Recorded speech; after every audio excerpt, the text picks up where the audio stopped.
네, 여러분 안녕하세요. 이성재 선생님입니다. 오늘은 이상기체 방정식에 대해 알아보겠습니다. 이상기체는 이상한 기체가 아니니 영상 끝까지 시청해 주시기 바랍니다. 우선 학습 목표입니다. 오늘의 학습 목표는 보일 법칙, 샤르 법칙, 아보가드로 법칙을 활용하여 이상기체 방정식을 설명할 수 있다 입니다. 이 세 가지의 기체 법칙을 바탕으로 이상기체 방정식이 완성되는 모습을 살펴보도록 하겠습니다. 오늘 수업의 목차입니다. 지난 시간에 배웠던 보일 법칙, 샤르 법칙, 그리고 아보가드로 법칙을 활용하여서 이상기체 방정식을 완성해 볼 것이며, 이러한 이상기체의 움직임을 분자 수준의 미시적 설명으로 보여주는 기체 분자 운동론을 살펴볼 것입니다. 자, 그런 후 앞서 배운 기체 법칙들, 이 기체 법칙들을 기체 분자 운동론에 입각하여 살펴보도록 하겠습니다. 자, 우선 이상기체 방정식부터 살펴보겠습니다. 이상기체는 영어로는 ideal gas 또는 perfect gas, 즉 이상적인 기체, 완벽한 기체라는 뜻을 가지고 있습니다. 이상기체는 분자 간 인력 또는 반발력이 작용하지 않고 기체 분자 자체의 부피를 무시할 수 있는 가상적인 기체를 말합니다. 이상기체 방정식은 기체의 압력, 부피, 기체의 양, 그리고 절대 온도 사이의 관계를 나타낸 방정식입니다. 즉 우리가 앞서 배운 보일 법칙, 샤를 법칙, 아보가드로 법칙을 하나의 관계식으로 표현한 방정식을 뜻합니다. 이 세 가지 식은 기체의 부피와 압력, 그리고 온도, 그리고 기체의 양과의 관계를 나타내는 식이라고 할 수 있습니다. 이 관계를 하나의 식으로 나타내면 이런 형태로 나타낼 수 있고, 비례상수를 사용하여서 등식의 형태로 나타낼 수 있습니다. 자, 이상기체의 방정식 PV는 nRT를 좀 더 자세히 살펴보도록 하겠습니다. 기체의 압력을 나타내는 P는 ATM 단위를 사용하고, 기체의 부피를 나타내는 V는 리터 단위를 사용합니다. 기체의 양을 나타내는 N은 몰, 기체의 온도를 나타내는 T는 절대온도, 켈빈 온도 단위를 사용합니다. 그렇다면 나머지 하나 남아있는 R은 기체상수가 되겠습니다. 기체상수 R을 화학 1에서 배웠던 아보가드로 법칙을 활용하여서 구할 수가 있습니다. 우리 화학 1에서 배웠던 것을 한번 생각해 보도록 하겠습니다. 아보가드로 법칙, 바로 0도씨 1기압에서 기체 1몰의 부피는 22.4리터이다. 그래서 기체상수 R을 이런 방식으로 구할 수가 있겠습니다. 이상기체 방정식을 활용하여 기체 분자량을 측정할 수가 있습니다. 자, 분자량이 M인 기체의 질량이 W일 때 기체 분자의 몰수는 질량을 분자량으로 나눈 값과 같습니다. 그렇기 때문에 기체 분자의 분자량을 질량과 이상기체 방정식을 활용하여서 구할 수가 있겠습니다. 기체 분자 운동론의 경우 심화적인 내용이지만 기체 법칙을 이해하는 데 큰 도움이 될 것입니다. 앞서 등장한 기체 법칙들은 관찰, 결과를 바탕으로 한 경험적인 규칙이었습니다. 하지만 기체 분자 운동론의 경우에는 기체 분자의 움직임, 즉 운동을 설명하기 위해 수학과 물리 기본 법칙을 활용한 논리적인 체계를 말합니다. 이러한 논리 시스템, 즉 논리 체계는 5가지의 가정을 바탕으로 만들어집니다.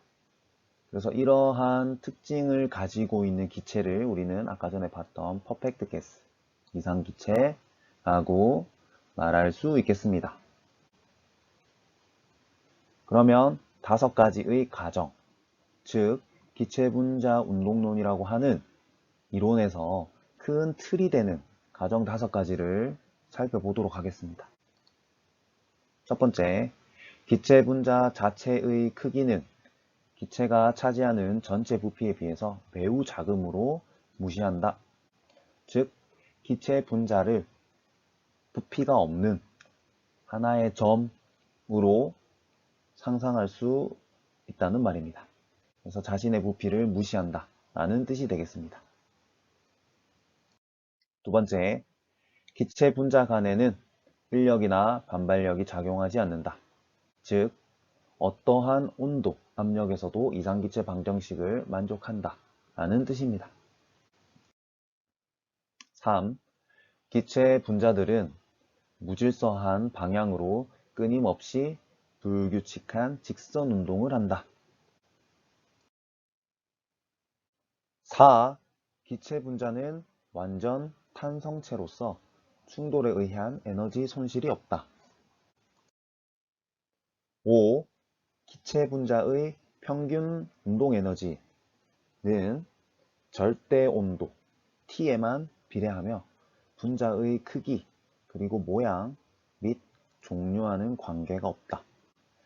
자, 기체 분자의 에너지, 운동 에너지는 오직 온도에 의해서만 바뀐다는 뜻입니다.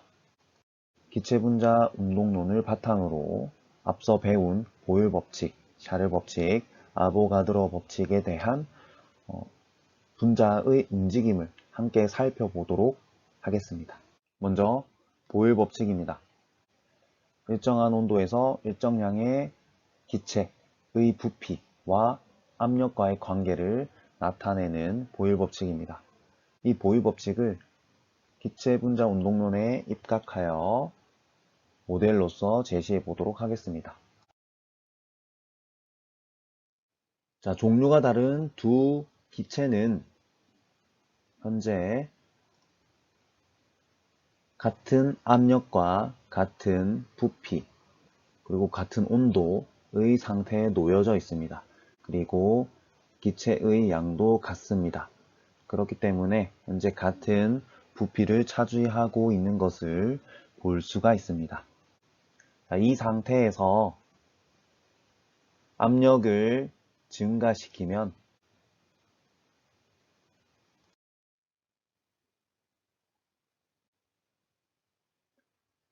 부피가 줄어드는 것을 볼 수가 있습니다.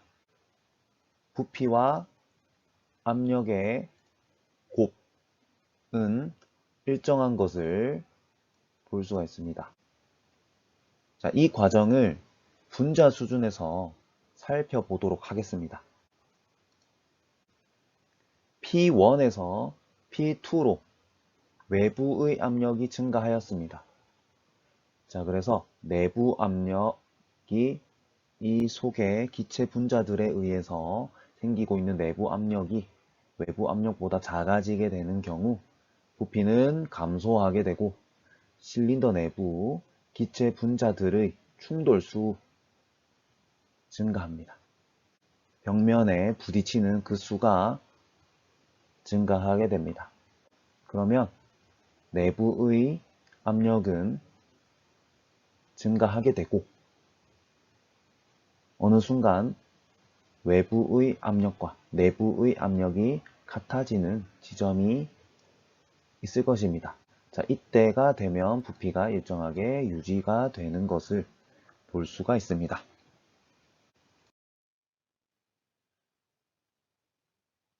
보일 법칙을 그래프로서 함께 살펴보도록 하겠습니다. 부피와 압력, 반비례 그래프를 볼 수가 있고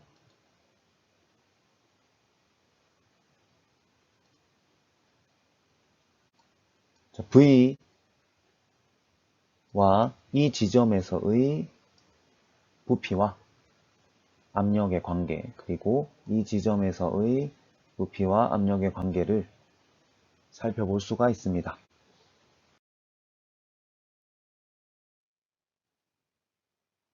분자들의 운동 상태로 살펴보면 압력이 증가하면 2배로 증가하게 되면 부피는 절반으로 줄어드는 것을 살펴볼 수가 있습니다.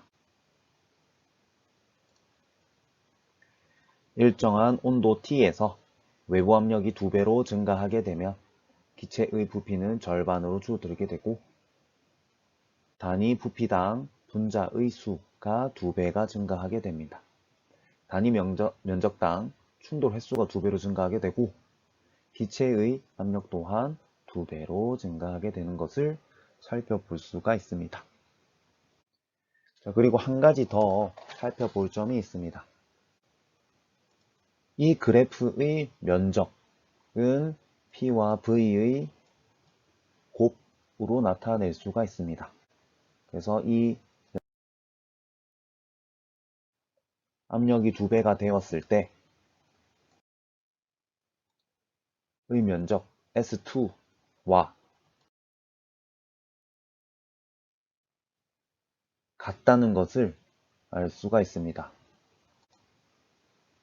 PV는 일정한 값을 가지기 때문입니다. 조금 다른 형태의 그래프도 함께 살펴보도록 하겠습니다.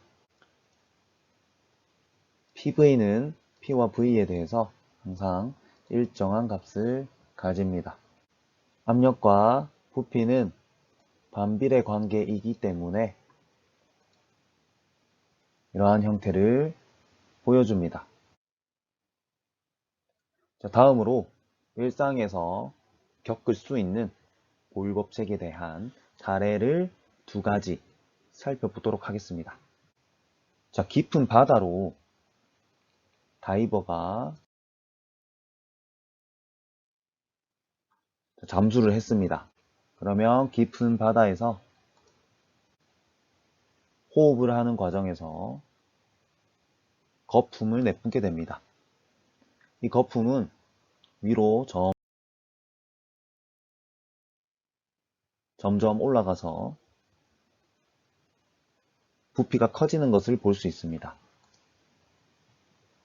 그 이유는 압력이 감소하면서 부피가 팽창했기 때문입니다. 한 아이가 들고 있던 풍선을 놓쳐서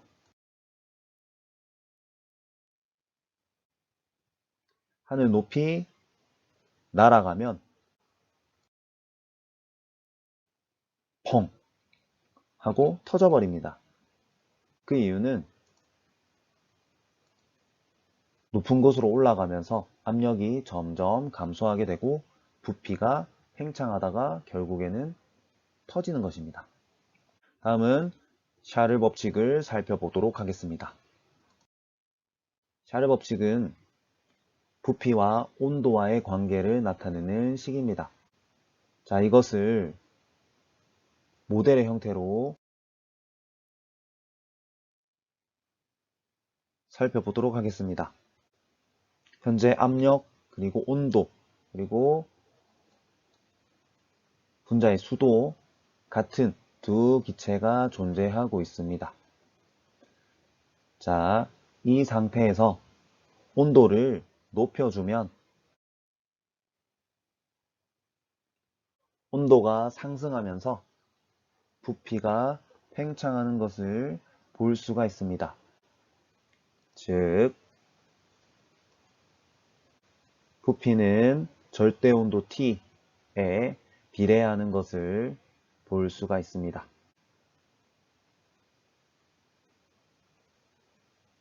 이 과정을 분자 수준에서 살펴보도록 하겠습니다.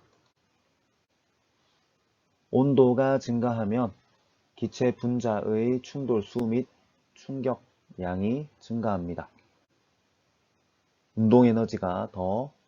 평균 운동 에너지가 더 커지기 때문입니다. 그렇게 되면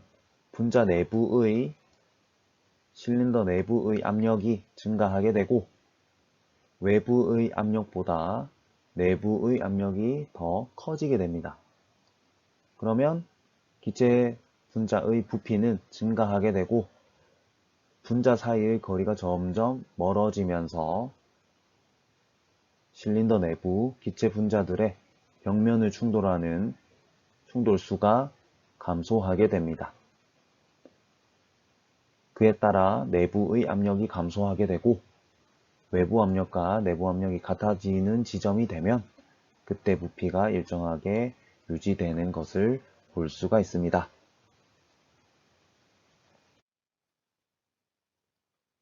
샤를 법칙 그래프를 살펴보도록 하겠습니다.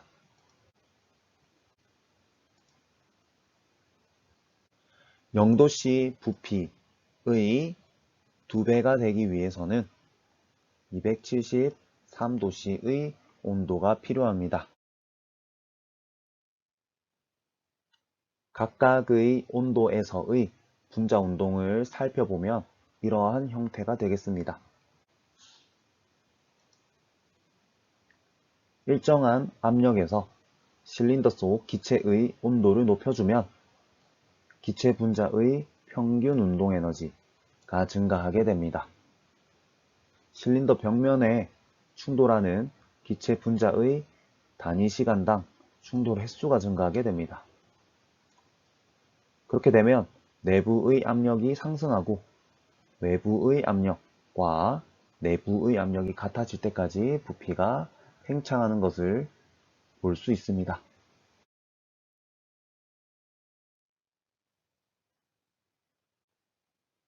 조금 더 확장된 형태의 그래프를 살펴보겠습니다. 자, 이 그래프를 보면 외삽을 통해 낮은 온도의 한계점인 마이너스 273도씨를 볼 수가 있습니다. 이때 기체의 부피는 0이 되는 지점이 되겠습니다. 즉, 온도에 한계점이 있다.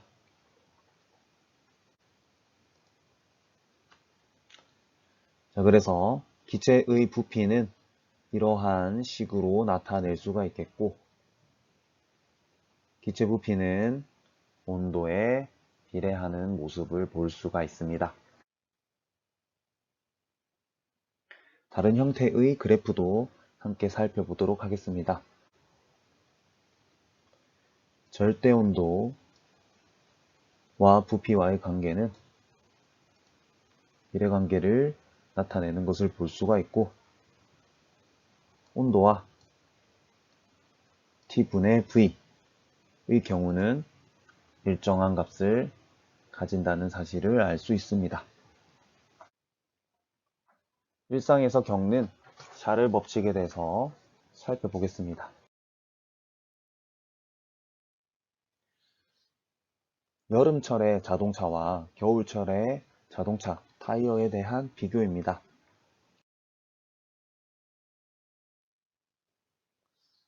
추운 겨울 자동차의 타이어는 여름철보다 공기를 더 많이 주입해야 됩니다.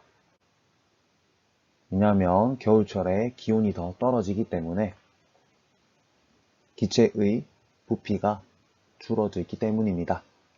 열기구 속 공기를 가열하면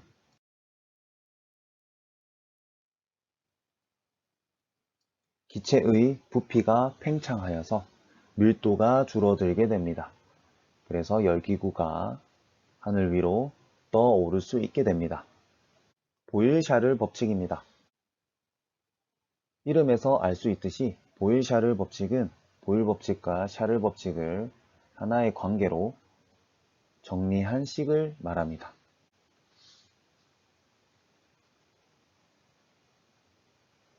보일 법칙 그리고 샤를 법칙을 합하여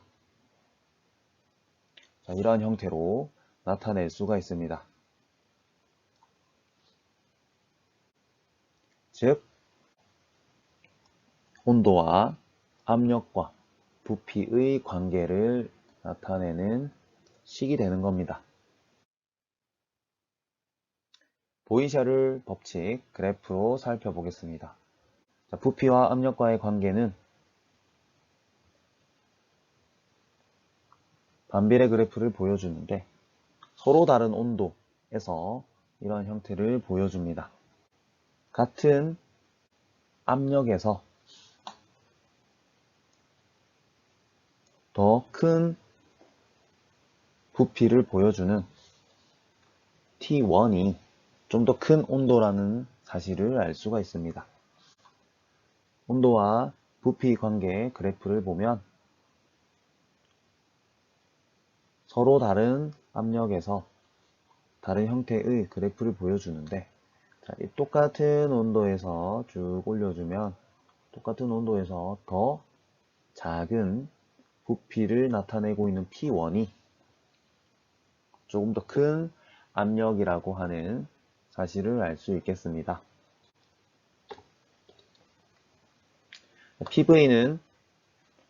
PV와 그 다음에 온도와의 관계는 이렇게 비례관계의 그래프를 보여줍니다. 마지막 아보가드로 법칙입니다. 아보가드로 법칙은 온도와 압력이 같을 때 기체의 종류에 관계없이 같은 부피의 기체는 같은 양의 기체의 양이 같다.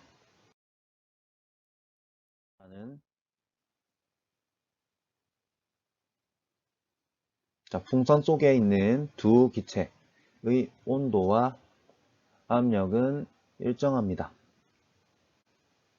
두 기체는 종류는 다르지만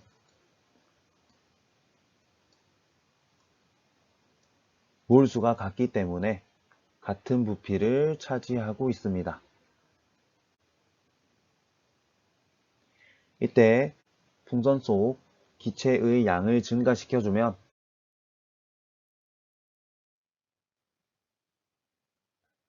풍선의 부피가 팽창하는 것을 살펴볼 수 있습니다. 즉, 기체의 부피는 기체 분자의 수, 몰수에 비례하는 사실을 알 수가 있습니다. 자, 이것을 분자 수준에서 살펴보도록 하겠습니다. 자, 기체 분자의 양이 증가하게 되면 실린더 내부의 기체 분자들의 충돌수가 증가하게 됩니다. 즉, 내부의 압력이 증가하게 되고 내부의 압력이 외부의 압력보다 더 커지기 때문에 부피가 증가하게 됩니다. 자, 부피가 증가할수록 분자 사이의 거리가 멀어지기 때문에 실린더 내부 기체의 분자들의 충돌수가 감소하게 됩니다. 그러면 다시 내부의 압력이 감소하게 되고 어느 순간 외부와 내부의 압력이 같아지는 순간이 올 겁니다. 그때가 되면 부피가 일정하게 유지가 되는 것을 살펴볼 수가 있습니다. 자, 오늘은 이상기체 방정식에 대해서 살펴보았습니다. 기체의 압력 그리고 온도, 부피, 기체의 양의 관계를 잘 이해하게 된다면 기체 법칙들을 이해하는 데 아주 큰 도움이 될 것입니다. 오늘은 여기까지 하겠습니다. 감사합니다.